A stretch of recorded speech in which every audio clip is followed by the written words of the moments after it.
Merħba l-segwaċi ta' Markapaġna, jena Rachel Baldacchino u nilqakom dan l-episodju li jmiss. Kif tafu sew issa f'Markapaġna niltaqa' ma' kittiba, ma' ħassieba, riċerkaturi, akademiċi biex insir nafu aħjar permezz anke ta' testi lokali li informawhom b'xi mod jew ieħor f'ħajjithom. Illum ser inkun qiegħda nitkellem ma' Erica Giusta li hija kittiba u perita. Dan ħajkun il-tini episodju ta' Markapaġna li ħajsir bl-Ingliż. Erica Giusta ilha bbażata Malta għal dawn l-aħħar 8 naħseb 9 snin mill-2015. L-aħħar hija taħdem bħala perita fil-kumpanija AP Valletta. L-aħħar pubblikazzjoni tagħha deret fir-Routledge Handbook for Sustainable Heritage, hija kokittiba f'kapitlu minnhom li jismu Fort St. Angelo is not a billboard. U Erica Giusta hija kittiba wkoll fil-Malta Artpaper fejn tikteb fuq l-arkitettura, fuq id-disinn u anke fuq l-arti kontemporanja. Thank you, Erica, for being here. I'm excited about this. Thank you for accepting my invitation. Thank you, Rachel. I hope this is good enough. Yes. No, don't worry. All right. Okay. Don't fear the mic. Just, Okay. Yeah. Thank you so much for inviting me and for including me. And was it okay? Was the introduction? Could you catch some of the things? Yes, I could actually understand quite a bit. Yeah, because I saw you nodding from the side, exactly. so I assumed. Yes, I can pick up a bit. Yeah, great. So Erica, I've been throughout these episodes, as I believe I told you when we've chatted about this program before, I've been taking off from a question, just to launch the conversation from a bit of an intimate angle. So I launched the conversation with a question that takes us back a little bit to your childhood. So we know that I explained that you are trained in architecture, you work in the field of architecture, you also write from the perspective of also an architect. And I wanted to know a little bit about where you brought up and perhaps the ingredients in your childhood that brought you to this place today. So I was born in Italy, but in an area that is a bit of a peripheral area because it's the north of Italy, very close to the border with France. Okay. And that I think is probably one of the most influential elements into my upbringing, really, because growing in these peripheral areas. What was the name of the place? Mondovì. Okay, right. Yeah, in fact, it also sounds a bit French. Yes, it does. And it has a strong, obvious French influence. And it really has it puts you in a completely different perspective as to the rest of your country, but also the rest of, let's say, the larger picture. I find that it really gives you a drive to emancipate yourself from stereotypes that you might not have when you are sort of at the center already. So you feel that like you were brought up as a child feeling conscious that you are at the periphery of something. How so, for example? How would this come across? Very much, because it's this type of, I will use the word provincial. Okay. Even though I don't necessarily mean it with a negative connotation. Right. Very factual, if you like. So the provincial environment is very obvious as opposed to the urban, the central, and you inevitably measure yourself with what is considered to be the center of your country or the system you belong to. And it's something that I find and I feel a lot here in Malta as well.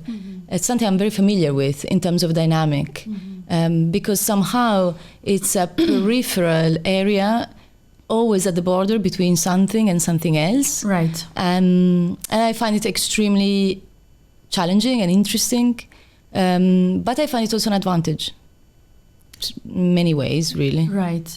An advantage to your education, to your thinking process. I guess also it springs you forward. It's a stimulant. It's a catalyst, perhaps. Yes, I would say so. It's a catalyst because, as I was saying earlier, in this type of environments, not to be too sort of like radical about it, but most of the times one would either end up conforming to the stereotype of the provincial or of the periphery of the specific context, or really strive to emancipate yourself from it. So, and what brought you then to architecture? Was it something that is in your family, or was it an internal drive?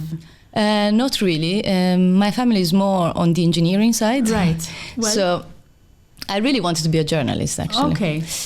Which is also part of the reason why I always have a strong interest in the written word, in words in general. Yes, because I do know you as someone who takes literature seriously, in the sense it's an integral part of your thinking process. For sure. As even what you take to the work table is very literary, as in you do carry your literature to the architect's table, I would say. Very much. And words are crucial to all the stages really of the process of production of architecture, of an architecture project. Right. So that's really the part that interests me the most. Yeah. So thinking from the peripheries today, the book that you brought with you to discuss is Charles Xuereb's Decolonising the Maltese Mind in Search of Identity, that was published, I believe, last year. Yes, I believe 2022, Mitzi Books, 2022. Charles Xuereb is a familiar name. We know him as a veteran broadcaster. He is still active, I believe, on newspapers in terms of what he contributes there in terms of articles, but he also publishes in the field of history. And so this book, before we kind of plunge in to talk a little bit about its project and how it breaks down its big project of decolonizing the Maltese mind, can you perhaps tell me how you came about it, why you picked it off the shelves to not only start reading it, but then actually bring it here to discuss? And also perhaps we can look at a bit at the chapters, just to get to give an idea out there what it consists of. Because incidentally, I was just having a chat with a few journalists now, and they said that they've been spotting this book on the shelves. It's been catching their attention, but they've shied away from reading it because it feels too academic and it's not something they can handle after a long day at work. And I just said, give it a shot, because as we'll try to show, it also has, it takes its mission seriously, but it is an approachable text, and it's also fun in the way, because it's a little bit provocative as well in the in its certain contestations. It's fun. But tell me a little bit about why you brought it with you, and then give me a brief idea of what it's about. Actually, I spotted it at the festival organized by the Book Council last November. Yeah, right. Okay, so it was there. It was there, exactly, and it obviously catches your eye. It's a very direct title, in the sense it really declares straight away what the mission is, what the perspective is, and it's a topic that always interested me a lot. Partly because of what I was saying earlier, of this sort of tendency that one has when at the periphery to measure yourself towards the center, and when here in Malta, it's never quite clear what the center is or should be. And this tendency to sometimes still look very much to the UK as the center and to London as the ultimate point of reference is something that always interested me. Right. So when I saw this, I was like, okay, so there's definitely a debate in relation to what the center is or should be.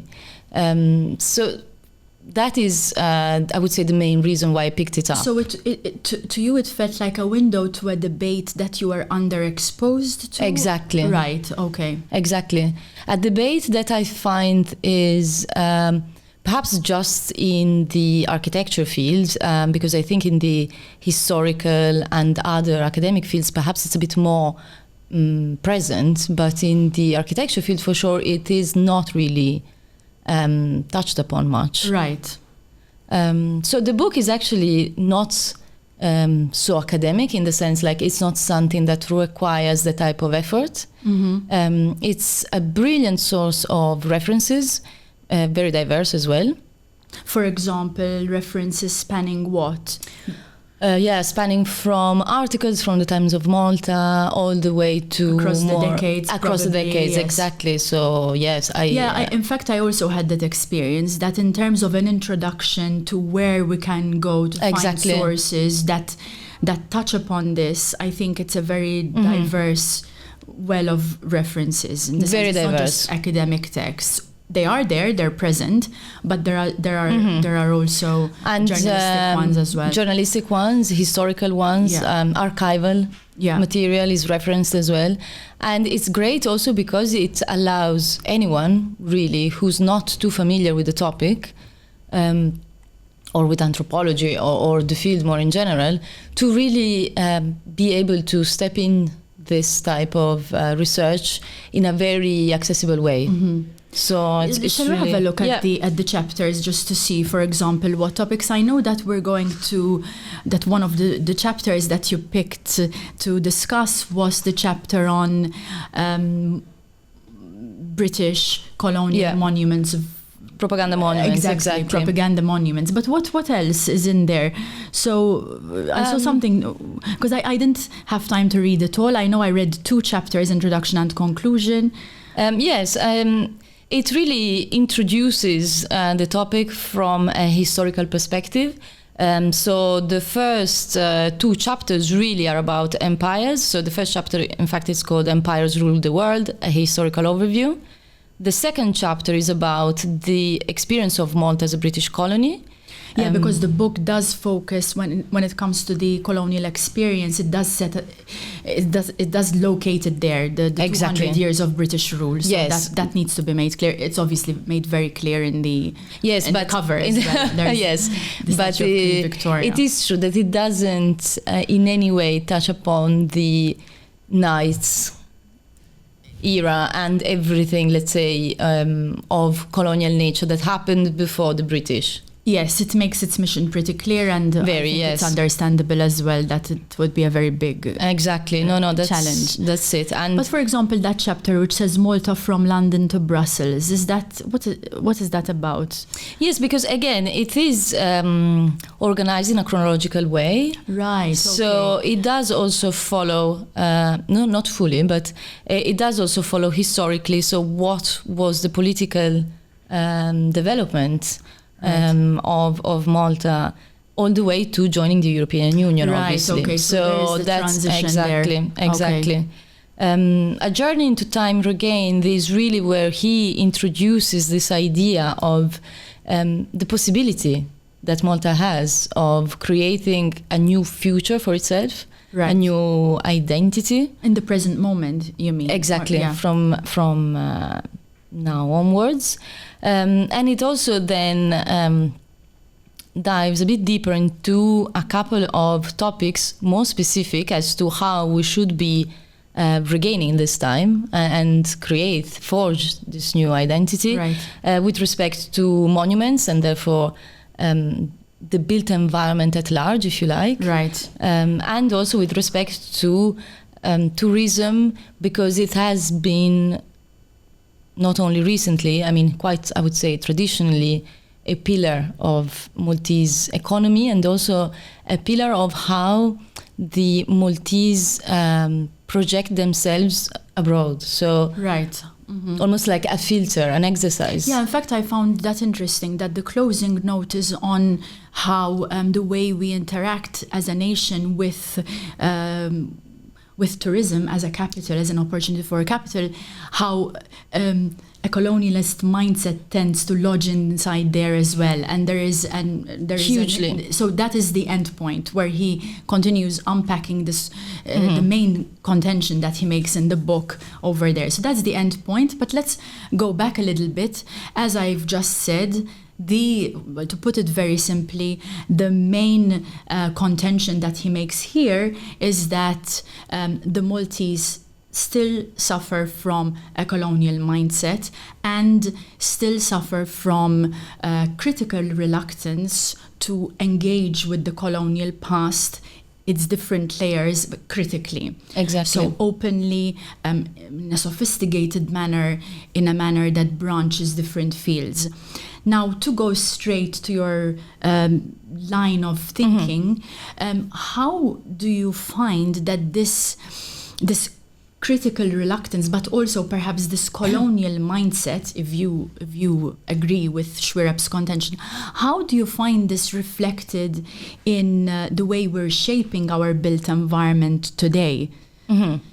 Well, see an interaction there between a colonial mindset and how we're forging our built environment. Yes, I see a very direct connection in that respect. Even though, as we said earlier, the discourse on to this kind of reluctance, as you said, to engage critically with our past is never really present in the debates or on the discourse on the built environment.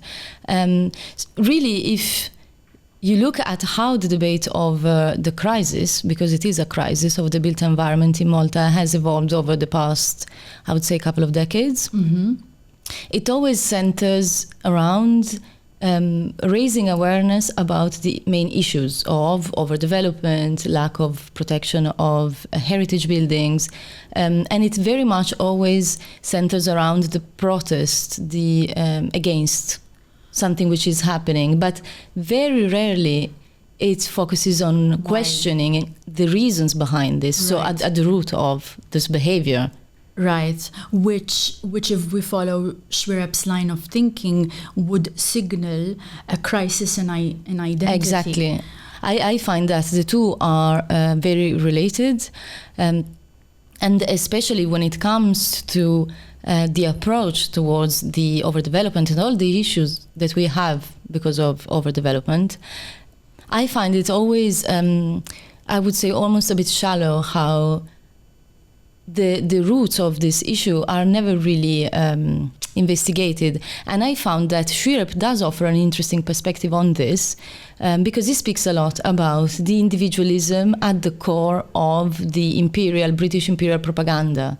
So that type of individualism that was promoted by the British rule for the obvious reasons and the historical reasons, and how that is somehow still lingering on. And it really, I almost see it as a direct consequence, this type of... So what sort of, can you repeat, what's the idea that he's exploring there of individualism? So where is it coming from in relation to British colonial rule? Do you think so the Maltese society has inherited a way of doing politics which is individualistic? Well, I wouldn't say just politics. It's more a way of approaching your community, right? Your country, your the public thing, more in general. Because obviously the colonial propaganda would encourage the opposite of caring for your own community and the common, the public, the res publica, I would call it, more in general. So when you're actually giving something to your nation, when you're working for something, it's landing in colonial pockets. It's not landing in your own pockets, and therefore... Exactly. It's this mentality of, therefore, being almost forced to rely on your immediate group of friends and family, because that is all you can trust. Right. Because everything else, everything that is public, shared, belongs to somebody else's. So be it a king or a queen, it's something very common in other... and belongs to not just simply anyone else, but someone who is placing you in a position of subordination. Of subordination, well. Completely. Something that struck me that I had thought about, but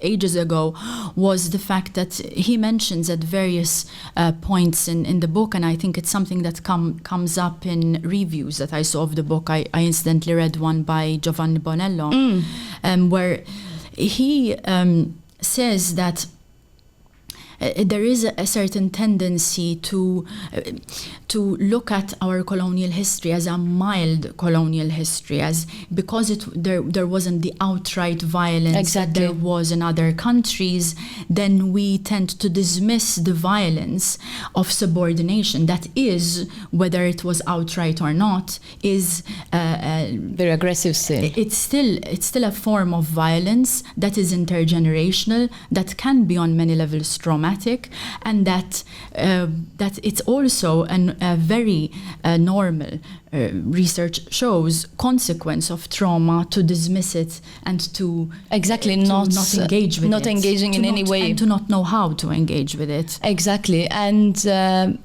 I find this again quite clear in when it comes to the approach to, I'm going back to the built environment, in the sense this urge to always prioritize the personal interests, the short-term also personal interests over the long-term interests of the collective, of the community. It is something that I find also goes back to this type of behavior, this type of behavior that is very much of a colonial nature. Right. And this lack of an actual revolution against it, because as you rightly mentioned, more than one academic has spoken about the perception of the mild colonization because of the lack of aggressive violence, etc. But then that also translated into a lack of an actual revolution against it. So even the way Malta gained independence, was mild. Was mild, process, exactly. Right. And so I think that also that outright, and that for sure impacted also the way certain colonial mindsets still linger on. Right. And so let's delve a little bit into the chapter that I am more familiar with, and that I'm more familiar with it because you pointed me there as well. So it is the chapter on colonial propaganda, which focuses a lot on monuments. And it was a really fun chapter, if a tragic one as well. So he lists, that was fun to read, he lists quite a number of very strange and seemingly, they're quite unimportant plaques, for example, scattered all over Valletta. For example, in the Upper Baracca Gardens and Lower Baracca Gardens. He mentions, for example, the absence of Michele Anton Vassalli from the Upper Baracca Garden, but the presence of a plaque commemorating a British commander and his engineer who died in 1899 in Saloniki. I don't retain the name. He also mentions, for example, a plaque for the secretary of Governor Maitland. He also mentions the fact that, for example, there is not one statue commemorating a Maltese woman in our capital city, but then there is a statue of Queen Victoria, who was very disinterested in Malta, he claims. I haven't fact-checked that claim. So he says she wasn't interested in Malta, she never wanted to come here, and that when she was asked to contribute for the building of the Anglican Cathedral, she refused, he says. So where are you with... So one idea that he has in the book that he puts forward as a way of decolonize, whereas symbolically decolonizing our Maltese minds, is to put these monuments away together, maybe in one either colonial museum or in Hastings Garden. I was just curious, where are you on this debate? It is a debate that's happening a little bit more often on newspapers. I do see it, and it's also on social media as well. But where are you on this position? And yes, it's been a very popular debate also overseas. We've seen it a lot in the US, for example. After Black Lives Matter. Black Lives Matter. But also in continental Europe, in France, has picked up a lot of interest from the public, from the general public. Yes, colonial history is a difficult topic all over Central Europe. So all over, exactly. This is very much a European issue as well. Here I think it was centered mostly around the statue of Queen Victoria, the one you mentioned. Rightly so, the one on the cover. Rightly so, the one on the cover. Yes, actually, you're right. Because it stares at the reader. And let's put it here. Yes, actually, you can leave it there. But I find that type of debate, again, if it's not rooted into a deeper understanding and critical assessment of colonial history, remains very superficial and doesn't really contribute. Moving a statue, say the statue of Queen Victoria, from in front of the Biblioteca to a dark corner in some side street, it's not really going to contribute to the way we look at our, well, I say our, because I guess by now I feel half Maltese, but yes. To our colonial history.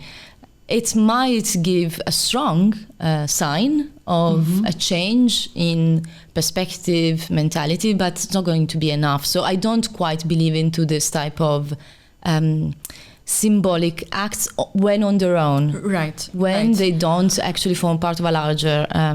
Although when I was looking through your notes, I did see that you did underline when he makes mention once or twice a museum of colonial history. Yes, exactly.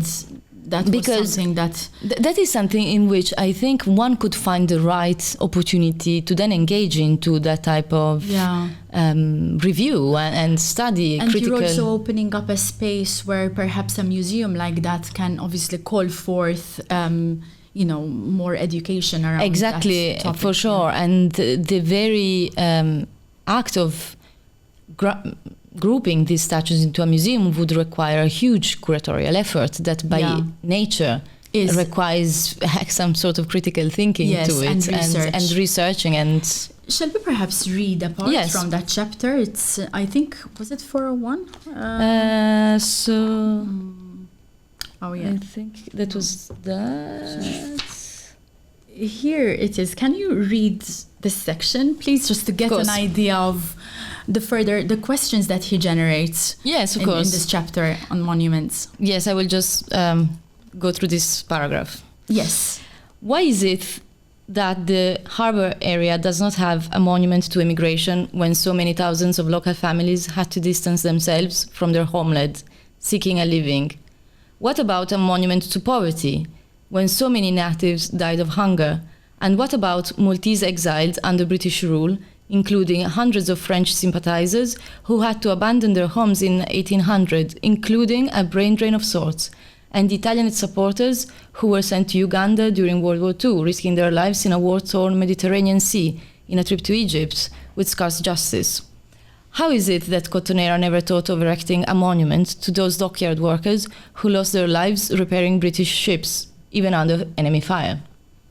So this is actually, as we were discussing, is actually really strong because of the way it directly suggests a different type of monuments and therefore a different type of memory in our public spaces. Thinking. So, in fact, I do believe that this is one of the strengths of the book, that each chapter has so many straightforward questions that set you researching, like who are these Ugandans who were sent to Italy and why?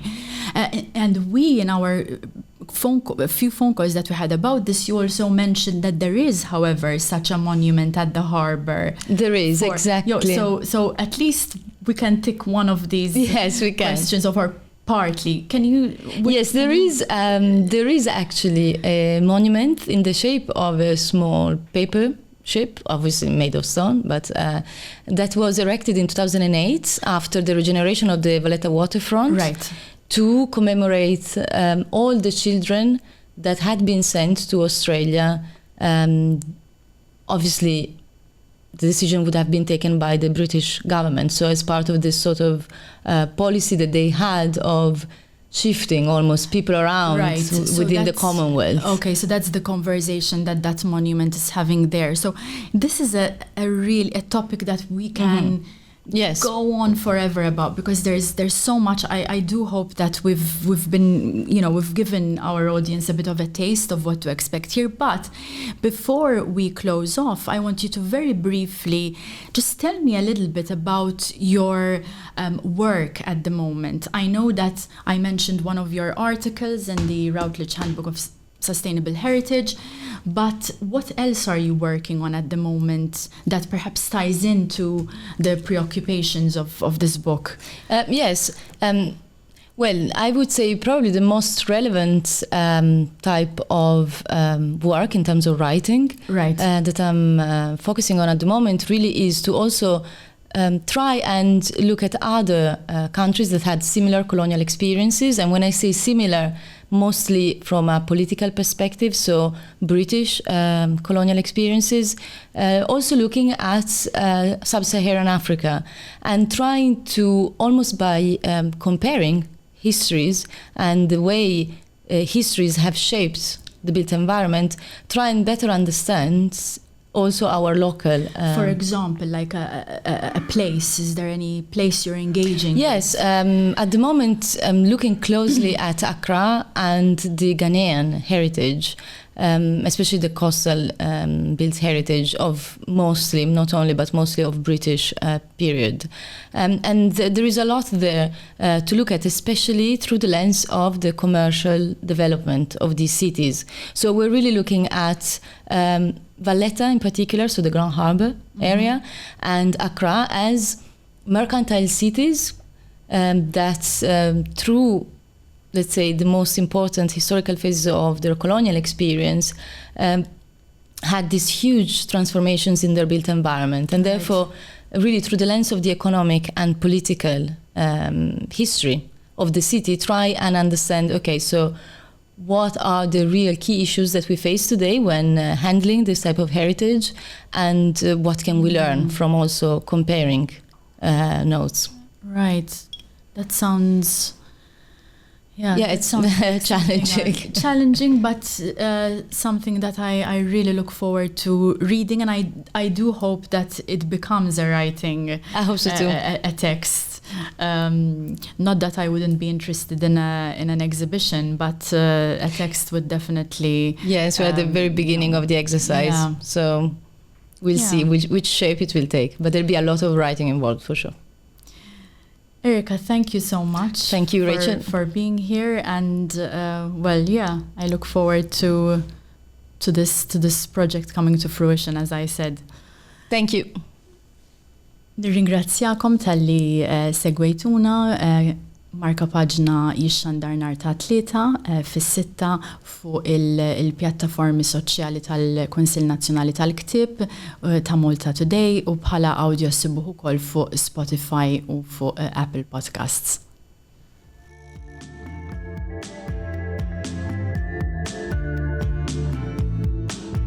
Nirringrazzjaw lil Dinġera Salons li huma l-sponsors ta' dan il-programm.